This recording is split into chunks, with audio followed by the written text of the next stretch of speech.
দেখছেন সাউথ গ্রেডে পুলিশের সদস্যদের চোখ চলছে এবং আগুন দিয়ে সেটি প্রতিরোধ করার চেষ্টা করছে। দেখছেন রমনা বিভাগের ডিসি মাসুদ আলম, তিনি এই মুহূর্তে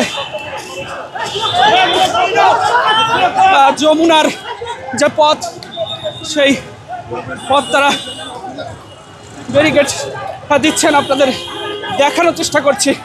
দেখছেন যে পুলিশ ব্লক তাড়াহুড়ো করে এই মুহূর্তে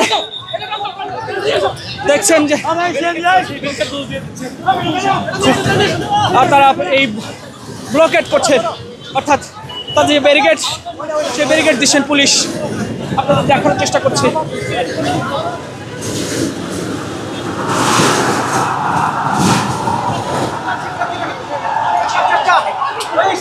শিক্ষার্থীরা